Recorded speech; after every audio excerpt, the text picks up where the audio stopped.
To say that Drake has an influence on the NBA is a huge understatement. No rapper in the world can create a buzz like Drizzy. As soon as CLB dropped last week, every sports media outlet was rushing to meme and use the album cover and use song lyrics as part of their output. People like to make memes, make another meme out of this. It's beautiful. Some were good, some were funny, some were a little bit strange, and some were kinda sad. But the entire world was waiting for the album to drop, and every NBA player had their opinion. Every NBA player was showing love, whilst Trae Young continued his mission to become the most hated man in New York City. Trae Young looks like my dad's I never saw my dad He still looks like by putting out this controversial tweet.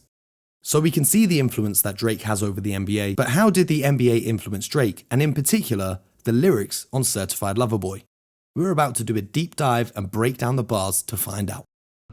Wagwan people, it's your boy Mo, aka the Hoop Genius, aka the Basketball Papi, and today we are breaking down every NBA reference in Drake's album Certified Lover Boy. If you're a subscriber and member of the HG fam, welcome back. If you're new around here, we break down NBA games on this channel. Today obviously is a little bit different, and you might be wondering why the scenario and the settings and the scenery is a little bit different. Well, that's because it's a parody of one of those Genius rap video lyric breakdowns. So Genius Company, if you're watching this is Hoop Genius. Don't sue me, none of that. We're just having a little bit of fun. But anyway, first of all, we have to give Drake his flowers.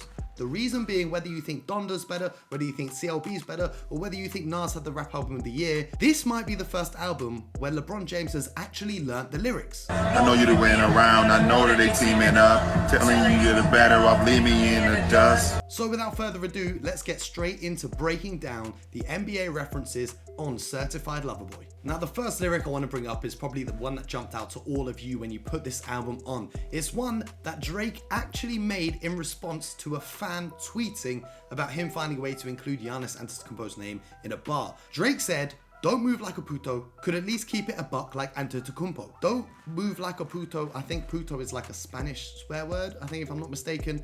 And he said you could at least keep it a buck like Antetokounmpo. Obviously, Giannis Antetokounmpo plays for the Milwaukee Bucks, but it goes deeper than that. Because the phrase keep it a buck is a shortened version of keep it a buck 50. Now, if you know about Giannis, he dropped a 50 piece in game 6 of the finals to win the championship for Milwaukee. So that bar might have gone over your head. This might be mastermind lyricism for Drake or his ghostwriter. I don't know about those rumors and all of that, but I'm saying Drake wrote this. It might be a mastermind piece of lyricism, or it could have been completely unintentional. Who knows?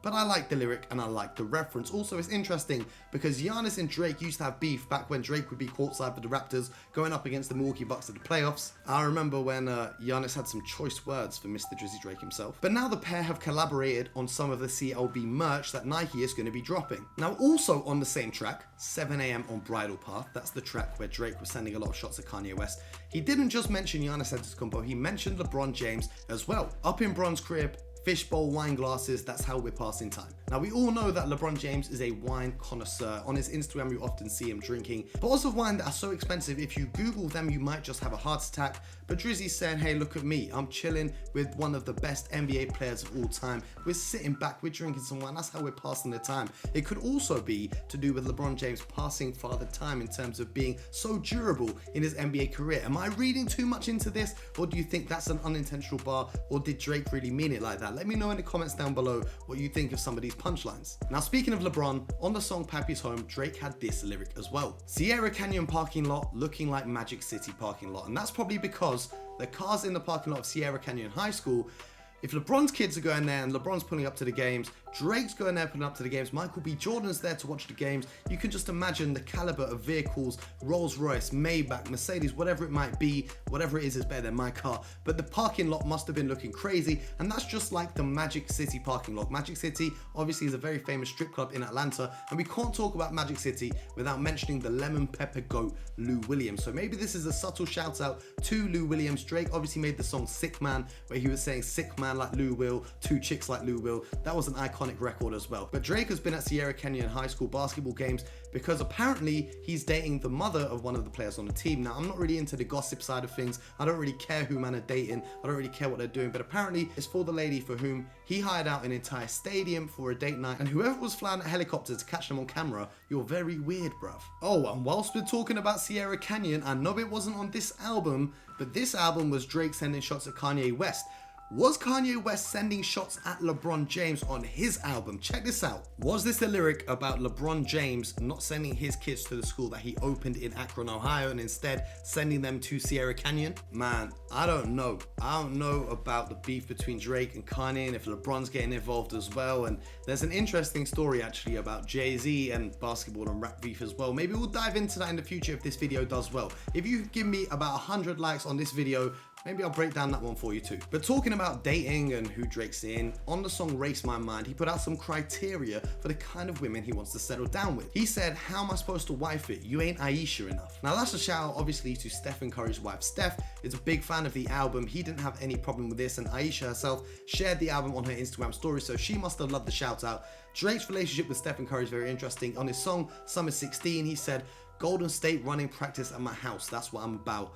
And there was a time where Draymond Green and the Warriors were actually late for a team flight because they were with Drake. In fact, Steve Kerr actually gave Drake a $500 fine for making Draymond and Steph late for that flight. Steph and Draymond weren't on the plane.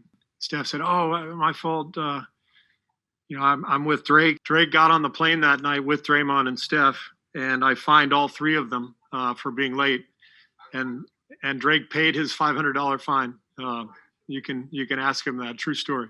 Now, why does he want to have a girl like Aisha Curry to be his wife? Well, Aisha Curry, whatever your opinion of her may be, there are some moments that show her being extremely supportive of Stephen Curry. I remember one game after the Warriors lost, she went and made some confetti. I don't know what she ripped up, and she threw it over him just to say, listen, head up. And that's the kind of qualities you want to look for. But this ain't a dating advice channel. This is a basketball channel, so we're going to keep it moving. The Certified Lover Boy actually circled back to the topic of marriage and settling down on his song The Remorse as well. And he came up with this iconic lyric. Can't be a hubby, finger too stubby to fit a ring on, unless Kawhi wants to run it back. That's Drake's way of saying he's not looking to settle down or get married to any of these women. He doesn't want a ring on his finger. The only rings he's interested in is NBA championship rings. Now, obviously, Drake is the global ambassador for the Toronto Raptors, so when they won their championship back with Kawhi Leonard leading the pack, he was gifted an NBA championship ring. The ring that Drake got was valued at $150,000 and apparently contained 30 carats of diamond. This might also be Drake's way of saying, Kawhi, you can come back to Toronto. We want you back over here because we want another championship, because things aren't looking too good for the Toronto Raptors. They've moved into a rebuild phase, and we're going to talk about that in a future video, so make sure you're subscribed. Now, if we talk about Kawhi Leonard, we've all got to talk about that moment, the buzzer beater against the Philadelphia 76ers. He's driving to the right-hand side. He rises up and he shoots over Joel Embiid, and the ball bounces 4 times on the rim before eventually falling in whilst he fades away. If you haven't seen the breakdown on my channel where I broke down that play and why Kawhi got that shot off, go and watch that after this video. But it just goes to show that if you've got a good fadeaway, no one can block you. MJ, Kobe, all the greats who have this great fadeaway, Dirk Nowitzki, you just can't block it. It's an unstoppable shot. That's why on the song Girls Want Girls, Drake says, what are you thinking? Trying to block me on a fadeaway? Now, that's obviously in a different context, but the fadeaway is an unblockable basketball move. So fair play for Drake bringing that basketball lyricism once again. And listen, we can't talk about Kawhi Leonard and Drake without talking about Kawhi's cameo in his music video. On the song Way Too Sexy, Kawhi Leonard is doing up some backup dancer, Backstreet Boys, I don't know what it is, in the mountains, in the desert. To me, it's just hilarious. This screenshot is the funniest part of the video for me. It's just such an awkward picture. It's like Kawhi's got these giant hands, he doesn't know what to do. How are you gonna pose for a picture? I'm just gonna kind of stand. It was hilarious though, and fair play for Kawhi. Kawhi said he's a fun guy. He must really be a fun guy if you know him, because the guy who doesn't speak, that we all think doesn't speak, isn't really going to be in a music video unless, you know, he's actually a fun guy behind the scenes. And Kawhi Leonard himself has released some music, or he's been the executive producer on some music. So we're going to talk about that another time, but let's keep it moving and look at some more CLB lyrics. On the song You Only Live Twice, Drake put this subtle punchline that I think is a shout out to Allen Iverson. Now, on a throwback to Drake's song Thank Me Later, he had some interesting lyrics. I think that song, he was taking some subtle shots at Jay-Z. He said, that's around the time your idols become your rivals. You make friends with Mike, you have to AI him for your survival. That's referencing when a young Allen Iverson came into the NBA and crossed over Michael Jordan. That was an iconic moment that really put Allen Iverson on the map for the mainstream. And I think that's what he's talking about, going on a song with Drake and basically spinning him off the track. That's what he feels like he did. He then continues to say, man, I swear sports and music are so synonymous because we want to be them and they want to be us. So you can see the links between Drake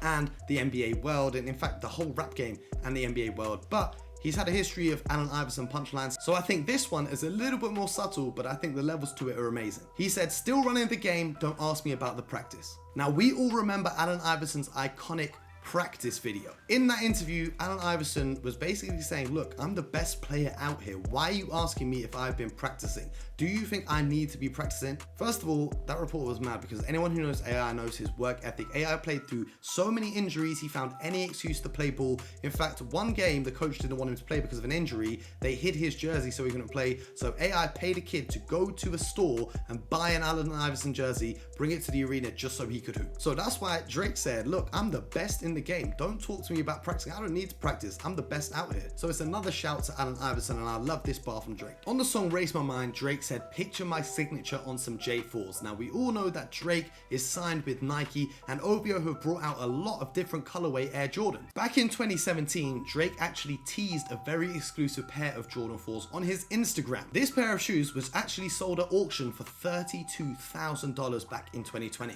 So could Drake be teasing us that a new OVO Jordan 4 is on the way? I hope so, because Jordan 4s are my favorite sneakers, but it was just a great way of showing that basketball is more than just the game and referencing the players. It's an all-encompassing culture as well, down to the footwear. So that was the lyric breakdown for Drake's Certified Lover Boy when it came to the NBA punchlines. If there were any I missed, drop them in the comments below. Which of those bars do you think was the best? If you enjoyed this video, please give it a thumbs up. That will help me out a lot. And if you haven't yet, if you want to help a brother out that I can keep bringing you great content, hit the subscribe button right now and support the Certified Bucket Boy. Also, all the OG followers of this channel will remember when I did the Drake parody song with LeBron James way back. If you haven't seen that, go dig out the archives. You might be able to find it down on this channel. So subscribe, and until next time, you know the vibes.